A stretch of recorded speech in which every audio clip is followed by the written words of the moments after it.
Upgrades!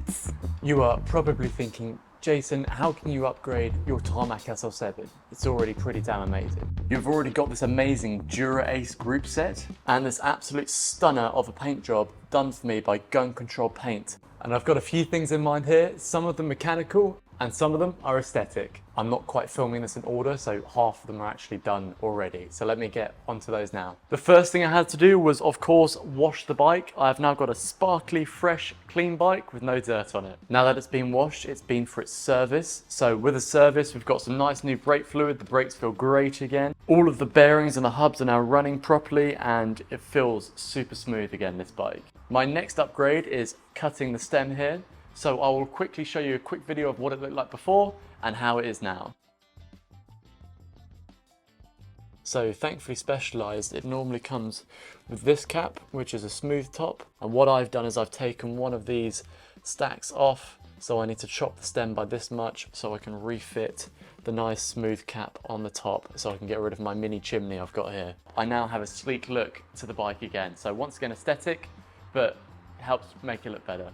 And then they are the brake discs themselves. So I had the old Shimano ones on here, as you can see from this quick video. And the reason why, the rear one's fine, but the front one, no matter how often I change the pads and stuff like that, when it gets hot, it goes, it starts to warp and you can really hear the warping. And apparently this is fixed on the new disc rotors. And now I have the brand new Dura Ace model on front and rear.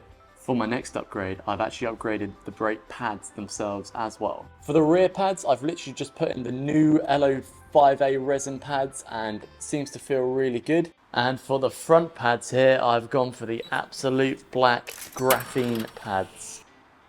Absolute Black make lots of claims about these, that they're much more powerful and they don't wear as fast. Because I'm about to go do lots of descending in other countries around Europe right now. There will be a review of these out later, so if you want to see a review, feel free to subscribe and that'll be coming out in a few months. I always forget to take the wheel off. It makes this job so much easier. These brake pads don't have a side to side, so you can literally just go either way. Now that I've got the wheel off, I might as well keep it off because my next upgrade is tires. I'm already running the standard GP5000 tires on this bike. A really good upgrade would be to go to the GP5000 STRs. That would make the bike even faster. But for this one, I've held myself back and I've gone for an aesthetic upgrade. I've gone for the cream walls. You need a good set of tire levers for GP5000s, like the hardest tire in the world to get on and off.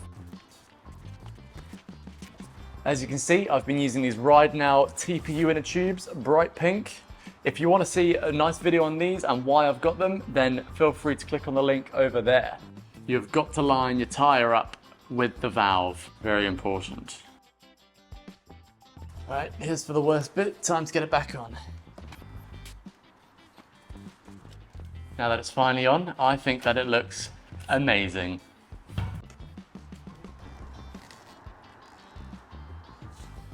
Now that that's the hard jobs out of the way, I can move on to something else aesthetic.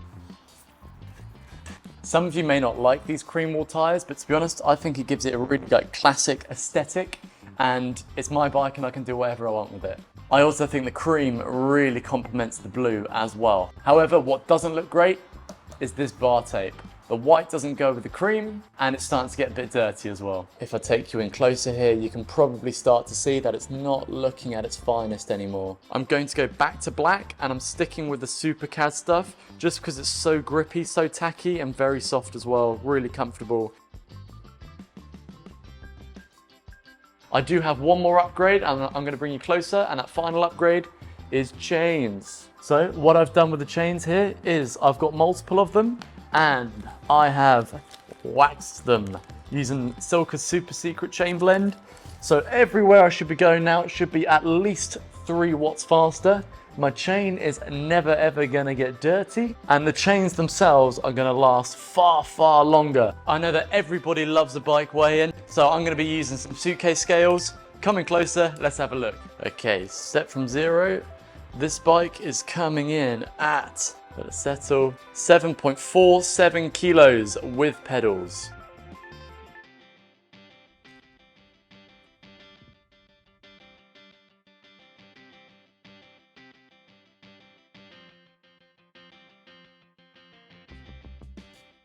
Here it is in all of its glory. We've got our fresh bar tape, we've got our fresh wheels and tyres, we've got our new brakes, and we've got our new chain, and here is the full bike put together. I'm definitely going to upload this to GCN, see what they think.